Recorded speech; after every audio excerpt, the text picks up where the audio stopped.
และรัฐบาลมีแนวทางที่ชัดเจนในการหันเปลี่ยนการผลิตที่พออยู่พอกินไปสู่การผลิตกสิกรรมเป็นสินค้าและทันสมัยอย่างใดก็ตามการหันเปลี่ยนดังกล่าวแม่นให้ข้อให้ชาวกสิกรมีความรู้ด้านเทคนิคการผลิตมีแบบแผนการผลิตที่ละเอียดถูกต้องตามความต้องการของตลาดมีมาตรการลดผ่อนความเสี่ยงในการดำรงธุรกิจต่างๆและมีทุนทรัพย์ที่เพียงพอ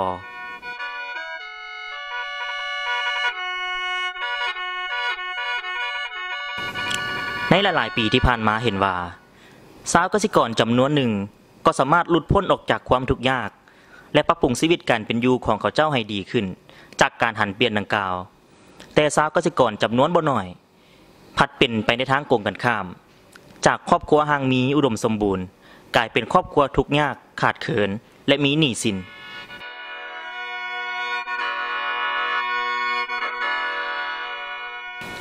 ฉะนั้นเพื่อเป็นการถอดถอนบทเรียนและแนะใส่การหันเปลี่ยนการผลิตตามแนวทางของพรรคและรัฐบาลที่ได้วางไว้อย่างยืนยง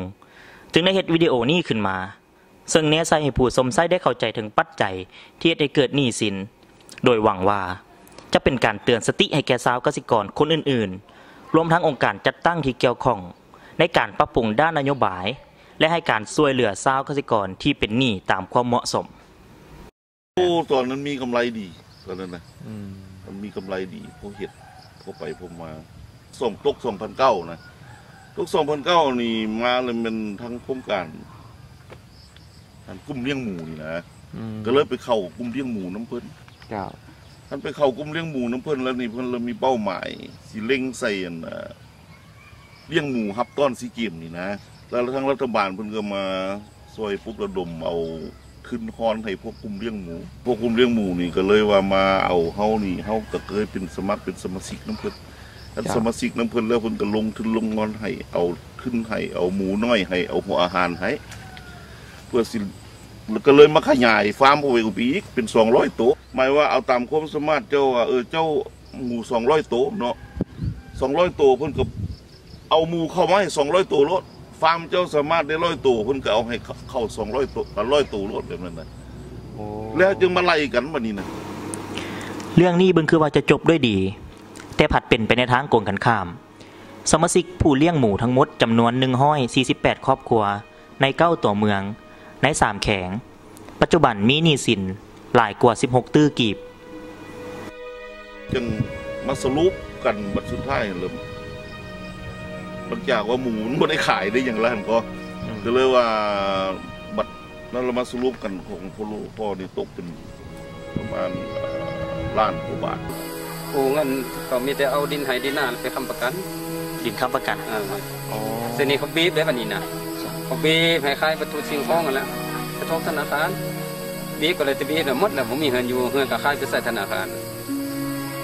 เจกี้หันเท่าไหร่นี่350เดี๋ยวนี้เหลือ250 350ขาย200แล้วไปใส่ก็คือยังเหลืออยู่100เนาะดอกก็ต้องได้ใส่แน่เนาะโลได้ใส่ตามที่เพิ่มขึ้นมาจะนี่ยังเป็น200เนี่ยทั้งดอกทั้งทุนบวกเข้ามานั้นเป็นนั้นปัจจุบันนี้ฮอดกับโนส่งแล้วบ่มีอันส่งไปแล้วเดี๋ยวนี้500นี่แม่บ่มีอันส่ง500กว่าล้านเนาะเดี๋ยวนี้บ่มีอันส่งเพิ่นแต่ว่าดอกเบี้ยบ่ได้ป้าเพิ่นเนาะฮอดกับโนส่งแล้วแม่บ่มีส่งเดี๋ยวนี้และมีแต่รักทรัพย์ค้ำประกันหันแม่ก็ไปยอมเพิ่นแล้วคันว่าหัวหน้าหันบ่ถึงชาติเสียวหยังก็ได้เอาแล้วก็จำเป็นดอกก็สิประมาณอยู่5-6 แสนบาทแม่นะเฉพาะอันของแม่นี่ติดหนี้กองทุนนี้800 ล้าน800 ล้านกีบเบิดกลุ่มของเขานี่เป็นหนี้ธนาคารปัจจุบันจะตื้อ16ตื้อป่ะเบิดกลุ่ม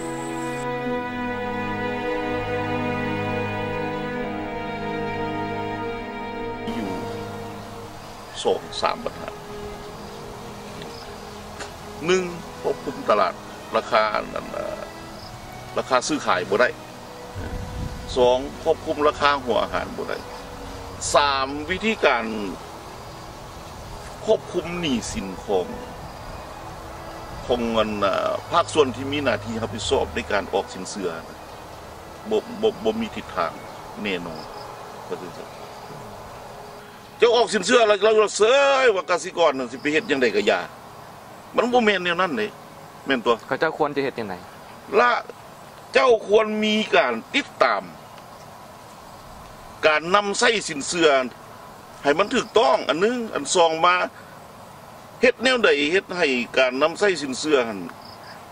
ให้มันได้กำไรแล้วชาวกสิกรจังสิมีอันมาจ่ายเฮาอันน่ะถึงจะเถื่อคันเฮาว่าโอ้เดี๋ยวนี้ราคาหัวอาหารมันขึ้นได้โอ้อันนั้นคนบ่มีสิทธิ์ที่จะไปควบคุมได้แหน่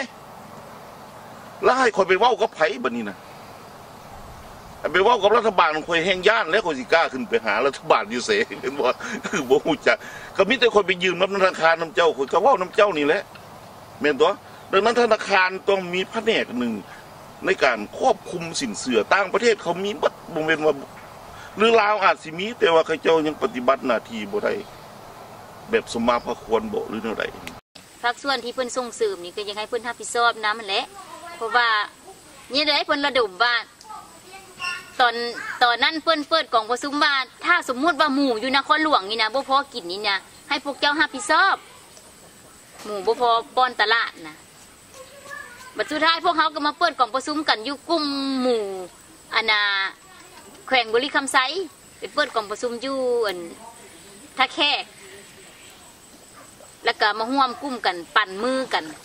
มือใดหมู่บุรีคำไซมามือใดหมู่เวียงจันทน์เข้าตอนนั้นวางแผนกันละเอียดสุดท้ายก็บ่ไปตามเป้าหมายที่วางไว้และในนั้นในเมื่อสภาพผลกระทบหมู่เขาเป็นขายแล้วทั้งภาคส่วนการค้าเพิ่นก็บ่ได้ปกป้องเรื่องราคาให้พวกเขาและพวกเขาก็มีเท่าใดก็ได้ขายแล้วให้พ่อค้ามือกลางจำเป็นในลูกคืนเพิ่นคาดว่าสิให้เอาขาย16แต่ตัวจริงแล้วได้ขาย12ต้นทุน14เนาะต้นทุน14ขาดทุนแล้วก็อันผลกระทบตัวนึงหันก็ย้อนว่าพวกเขานี่กู้ยืมทุนมาแล้วทุนนี่เป็นทุนระยะกลาง2 ปีครึ่งที่เพิ่นให้พวกเขาแล้วดอกเบี้ยก็7% ต่อปี7% ต่อปีนี่แต่เฮาได้เสียให้ธนาคารนี่ 13% เสีย 13% แล้ว 6% นึงรัฐบาลทุ่มคุมให้แต่มาฮอดปัจจุบันเพิ่นก็ยังบ่ทันถูกคุมให้เด้อถือว่าเฮาได้เสีย13บ่แม่น7บ่แม่น7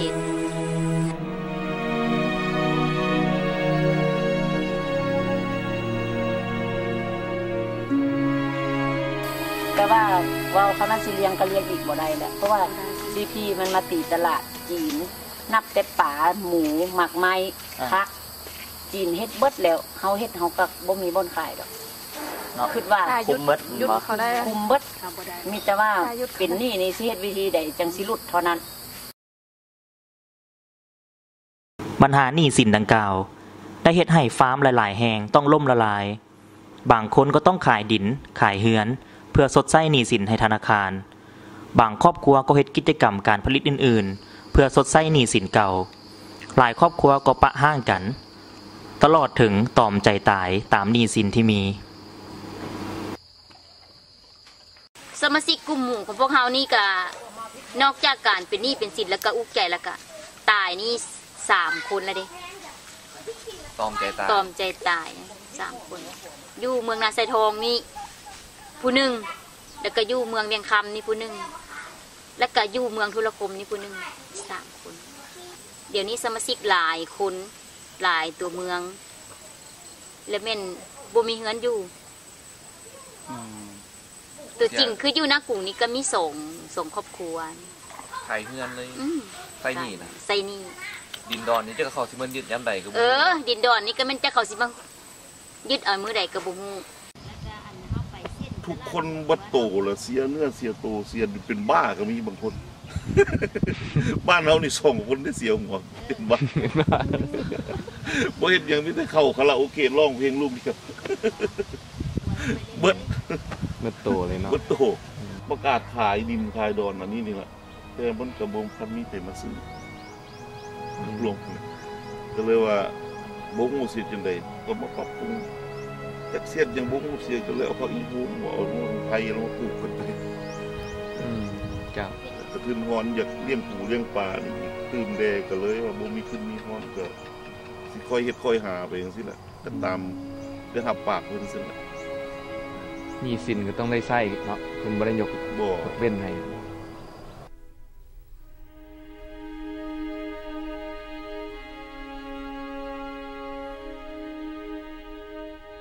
การบ่มายึดเอา การนโยบาย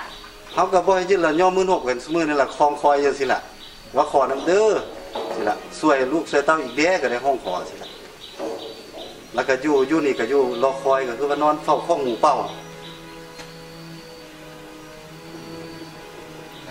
มีแต่ว่าฝากให้คันเทิงเพิ่นนั้นเห็นใจให้เฮาแดให้เฮาอยู่ที่ก็เลี้ยงเป็ดเลี้ยงไก่นอนเฝ้าข้องหมูรอท่าถึงช่วยเหลือที่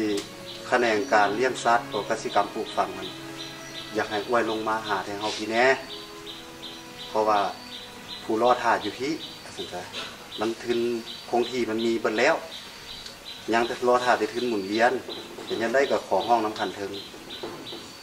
ให้ยืดเวลาให้แล้วก็ให้ช่วยเหลืออีกครั้งหนึ่งก่อน ก็อยากให้ทั้งคันเทิงเอาใจใส่เนาะน้ำเศร้ากสิกรแผนทั้งคันเทิงทั้งภาครัฐเขาเลยเป็นสุกอยู่แต่เศร้ากสิกรปลูกฝังเลี้ยงสัตว์นี่แต่สุกอย่างเดียวแล้วบ่ให้ควรช่วยเหลือทั้งด้านอื่นตัวมันปิดไปบ่ได้เนาะอยากให้ภาคส่วนที่เกี่ยวข้องลงติดตามเบิ่งเด้เนาะด้านวิชาการเนาะด้านทุนฮ้อนนี่แหละติดตามเบิ่งแล้วก็ด้านตลาดสิ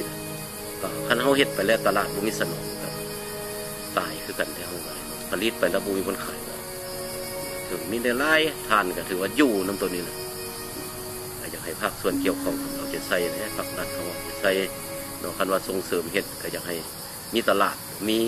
วิชาการมาดูแลนำเนาะว่าเสนอถึงทั้งคันเทิงเพิ่นเนาะเฮามีทุนคงที่สิแล้วที่เป็นหนี้เป็นสินเฮาก็ใช้บ่ได้ก็ยอมรับขอยืดเวลาไปยาวๆแล้วก็ขอให้เพิ่นช่วยเหลือเฮาอีกครั้งหนึ่งระยะยาวจัก5 ปีขอทุนลงมาหมุนเวียนทั้งซื้อหมูแล้วก็ทั้งซื้อปลาแล้วเฮาก็จังสิอยู่รอดจังสิคอยใช้หนี้เพิ่นไปได้ระยะ10 ปลายปีข้างหน้า